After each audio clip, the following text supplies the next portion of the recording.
South Africa, the jewel of modern Africa, a country that has not only avoided the tribal warfare of much of the greater continent, but overcame the sins of the past to engage in real racial unity. Nelson Mandela, a modern-day saint, brought healing after apartheid to create the Rainbow Nation.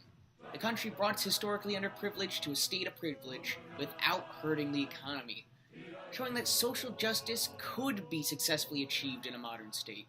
Except that it's all bullshit. All of it. Now, granted, apartheid was a disgusting regime of racism, and nothing was good about it.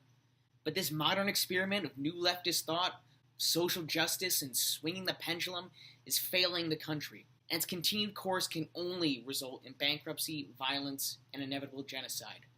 And all the while, the media of the Western world has remained silent.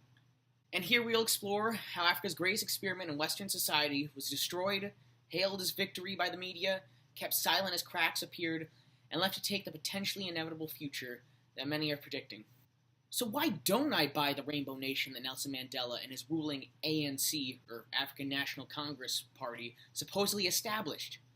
The one you see in media and pop culture, the colorless South Africa. Mainly because they were never intending to make South Africa a Rainbow Nation. The ANC was, and has always been, a radical socialist movement, intent on crushing class struggle while also wresting away control of government and business from white elites. During apartheid, they were in league with the South African Communist Party, actually integrating them into their party in 1964, and were allied with the Soviet Union. Nelson Mandela himself was a communist, though publicly he ardently denied it. In a 1988 paper on the National Democratic Revolution, the official agenda of the ANC, they state, "According to this view, there will be enough time after apartheid is destroyed to then turn our attention to the struggle for socialism. Hence, there should be little talk of our ultimate socialist objectives. The working class should not insist on the inclusion of radical social measures as part of the immediate agenda, because that would risk frightening away potential allies against apartheid.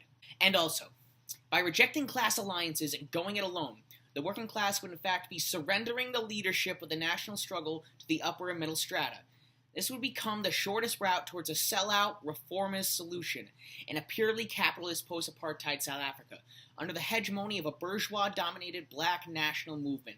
This clearly shows that the idea of giving all blacks the opportunity to succeed in a post-apartheid society was secondary to the real goal of a socialist South Africa. And they didn't use the peaceful methods of Gandhi or Martin Luther King Jr. to achieve their goals. In 1961, Nelson Mandela and other ANC leaders created the MK, called the Spear of the Nation, the military wing, or more appropriately, the ANC's terrorist division. In fact, that's what both South Africa and the United States classified them as. They committed violent attacks and bombings on the government, as well as whoever happened to be around, many of which Mandela sanctioned, even in prison. 1,300 people were killed in ANC attacks, mainly civilians, though their worst atrocities were reserved for fellow blacks who they believed were in league with the South African government.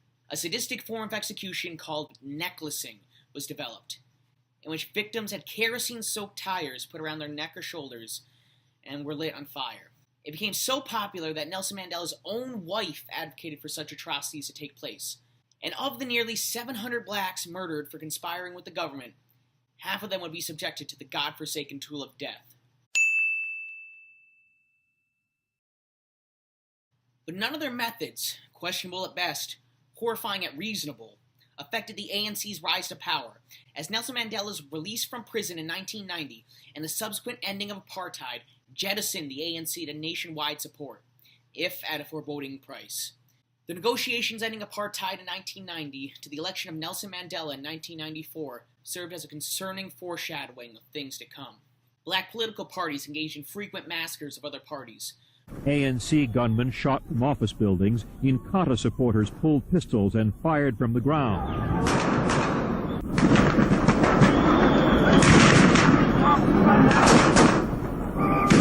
While tribal groups began slaughtering each other.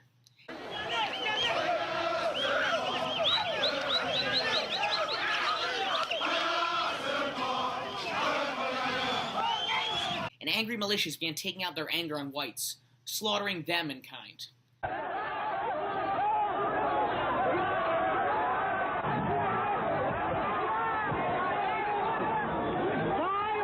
Some form of peace took place for a short time after the election, but life was not going to improve for many South Africans, black or white.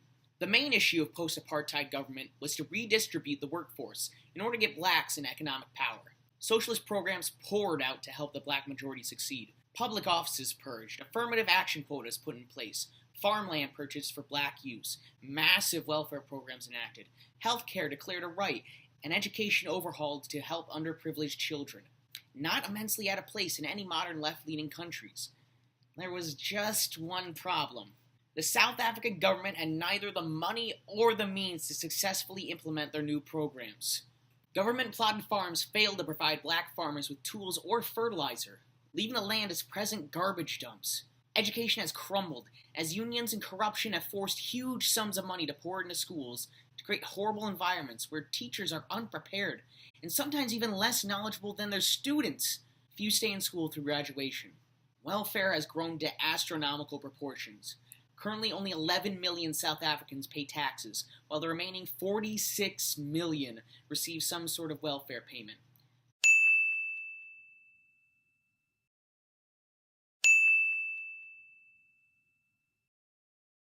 Public health care is a disaster, as the country faces a mass shortage of doctors, nurses, and paramedics. Combined with poorly maintained hospitals and ambulance wait times as long as 12 hours in rural areas, healthcare is failing a country that is being plagued by AIDS, tuberculosis, cholera, typhoid, and dysentery. South African life expectancy has dropped from 64 to 56 since apartheid. As for affirmative action, hundreds of thousands of whites were kicked out of public and private jobs, as each industry is by law only allowed to employ 9% whites. But while some blacks have managed to take advantage of it and form a growing middle class, black employment is virtually no better than 25 years ago. Many quota positions have instead gone to the Indian minority. Other businesses have been forced to accept black employees who have no expertise in their field. Tanking private businesses, or government positions like water and sanitation, can literally lead to people's deaths. It's not to say that in some fields the economy of South Africa hasn't increased. They have the highest GDP in Africa. But it's only worked for a few who weren't already rich before the end of apartheid. Compounding the poor policies of the new government is the out-of-control crime going on. South Africa is ranked as the 4th deadliest country in the world, averaging at least 50 murders per day. I say at least because some speculate that the numbers have been fudged and could be as much as double that rate. Again, the apartheid regime was terrible, but in 6 months of modern South Africa, as many people are killed as the white government killed in 46 years of apartheid. Rape is even worse, as at least 110 rapes take place every day, but some say it's as high as 1 rape every 26 seconds. They by far have the highest rate of rape in the world. This crime has prevented people from traveling alone or at night, and the rich must create expensive private security systems to avoid home invasions. There are currently 500,000 private security members. That's more than the number of South African soldiers. To give you an idea how bad things are in the ANC-led South Africa, in 2002, 15 years ago and only 8 years after the end of apartheid, 60% of South Africans said that things were better during apartheid. But on top of all of this, all these entitlement programs created since apartheid are posing a serious threat for the South African government. As the state continues to nationalize and socialize businesses, kick out qualified workers, increase spending, and damage trade relations, debt has been piling up. State corruption mixed with an overall unwillingness to address the growing entitlement costs is not only hurting economic growth, but pushing South Africa in the inevitable direction of bankruptcy. Many South African citizens are already angry at the government for the high cost of living, crime issues, and employment shortfalls. A tension is rising that will burst if the government goes bankrupt and can no longer provide welfare, something that is predicted to happen any year or even any month now. The government, sensing this, has instead of attempting to fix the entitlement issue, has instead been slowly implementing a different solution: scapegoating. Specifically, they've been placing the blame of government shortcomings on whites and foreigners. It was something Nelson Mandela wasn't ever averse to.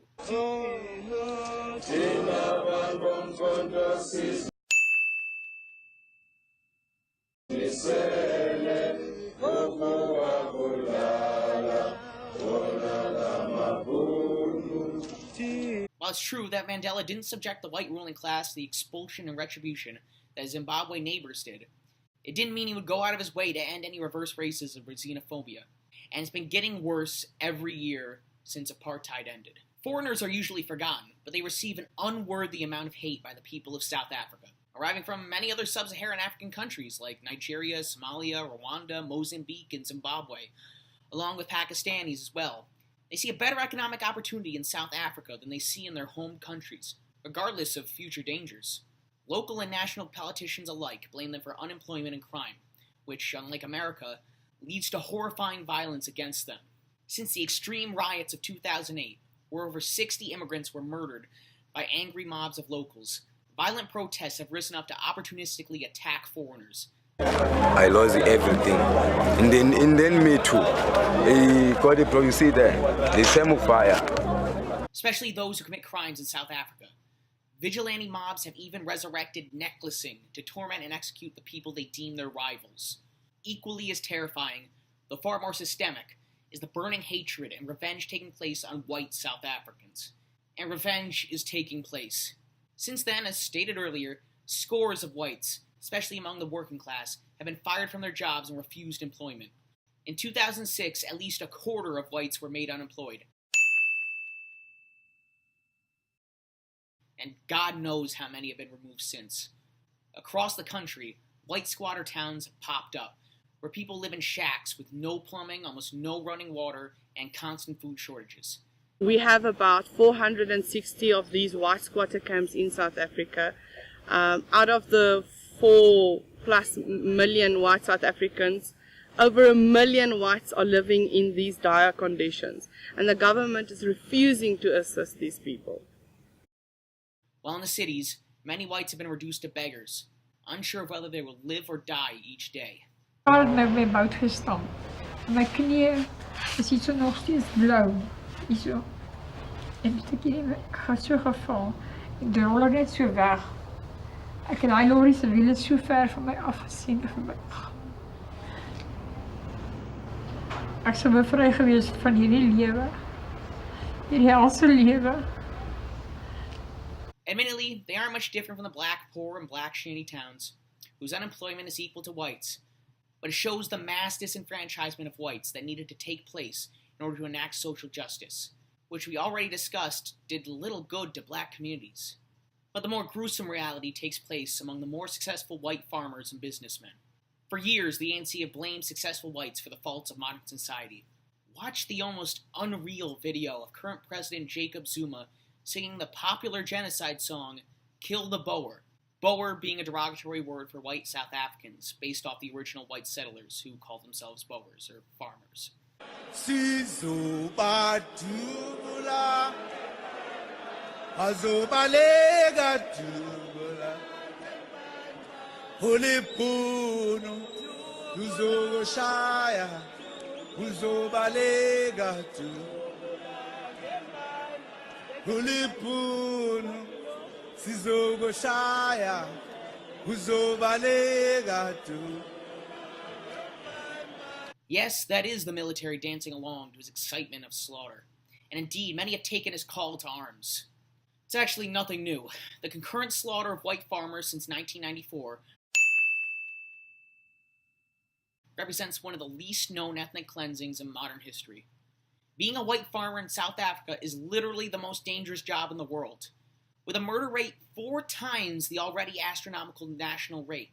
The images are too graphic to show, but I'll spare no vocal detail to describe the most indescribable brutality taking place in South Africa. Men, women, and children are indiscriminately murdered. The elderly, sometimes confined to wheelchairs, are savagely tormented and killed.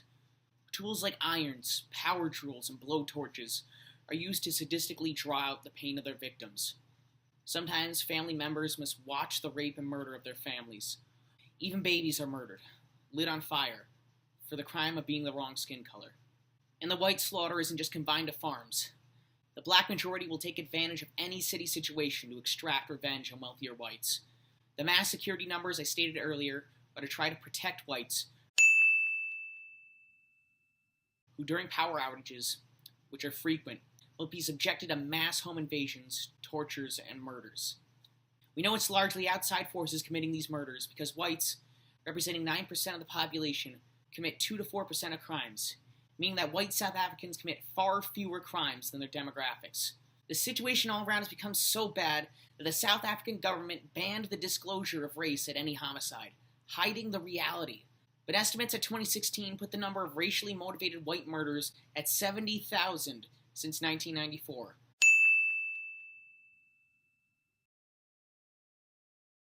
With a white population of only 5 million, it would be like Los Angeles committing 7 times their current murder rate every year. It's very clear that the ANC intends to blame whites for the inevitable financial crisis, resulting in a very inevitable genocide. None of this is to discount the many problems facing black South Africans today, too, or that there aren't racist and occasionally murderous white South Africans. But the brutality and pervasiveness of the Boer attacks is a uniquely terrifying tragedy in South Africa. And yet, if you aren't on the right, you probably have no idea all this is going on. You probably believe the Rainbow Nation myth that I once believed in, because from the media, there's just silence. Now, I'm not saying that there's some media-wide collusion to keep the story silent. They're not evil.